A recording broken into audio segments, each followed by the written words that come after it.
او دروازه خلاصه کړي. دا د الله قدرت دی. او د قبر په عذاب سره الله تعالی هغه کسان ویروي چې نافرمانی او سرکشي کوي. او په اصل کې نافرمانی او سرکشي د کافرانو او د منافقانو خوی دی. خو نافرمانو مؤمنانو ته هم د ګناهونو له امله کله رسیږي. د بخاري او د مسلم حدیث دی. عبدالله ابن عباس رضی الله تعالی عنه فرمای نبی کریم صلی الله علیه وسلم په دوه قبرونو ورتیریده. نو رسول الله صلی الله علیه وسلم وفرمایل دې دواړو لره په قبرونو کې سزا ورکول کیږي. په داسې ګناه کې سزا نه ورکول کیږي چې ځان ساتل ترې ډیر سخت. بیا محمد رسول الله صلی الله علیه وسلم وفرمایل هو دا یو څه وه، نو ده به شیطاني کوله، یعنې چغلي به یې کوله. د یو چا خبره به یو چا ته وړه او د بل چا خبره به بل چا له وړه. او دی بل به له خپلو بولو څخه ځان نه ساته.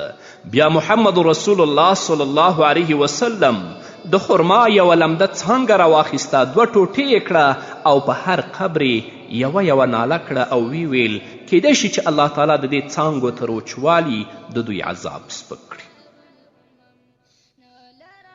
آیا د خرما څانګه کیښودل د قبر له عذاب څخه خلاصون دی؟ نه. د خرما د څانګې ایښودل د قبر له عذاب څخه خلاصون نه راولي. او هر چې د نبی کریم صلی الله علیه وسلم کړنه ده نو دا د هغه ځانګړتیا ده، ځکه چې نبی کریم صلی الله علیه وسلم فرمایلی دي ما د خپل سپارښت له امله خوښه وګڼله چې الله تعالی پرې آسانی راولي. بیا هم که یو څوک د نبی کریم صلی الله علیه وسلم نه وروسته په قبر لمده څانګه ږدي نو دا د ځان تسکیه کوي او داسې څوک دی چې د هغه له امله الله رب العزت عذاب سپک کړي. همداراز رسول الله صلی الله علیه وسلم د هغوی پر عذاب تر خبرېدو وروسته په قبرونو ورله څانګه کیښوده. نو تر هغه وروسته څوک پر دې پوهیږي چې دې قبر والا ته عذاب ورکول کیږي. نو کله چې مړی ښخ کړی شي او خلک یې له دفن څخه وزګار شي نو روح یې بیرته بدن ته راستون شي او پوښتنې ترې وشي.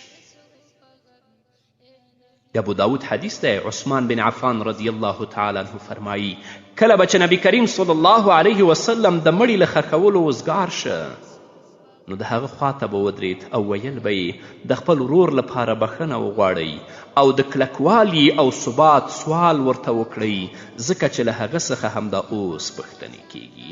نو یا الله موږ د قبر د عذاب نه وساتې.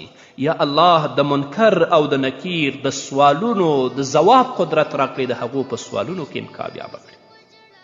ژوند لنډ دی قدرمنو اوریدونکو، خویندو او ورونو. د دنیا ژوند مو او د دنیا ښایست مو کله دوکه نه کړي. د الله د حکمونو او د اوامرو پابند شئ. د الله اوامرو ته غاړه کیږدئ.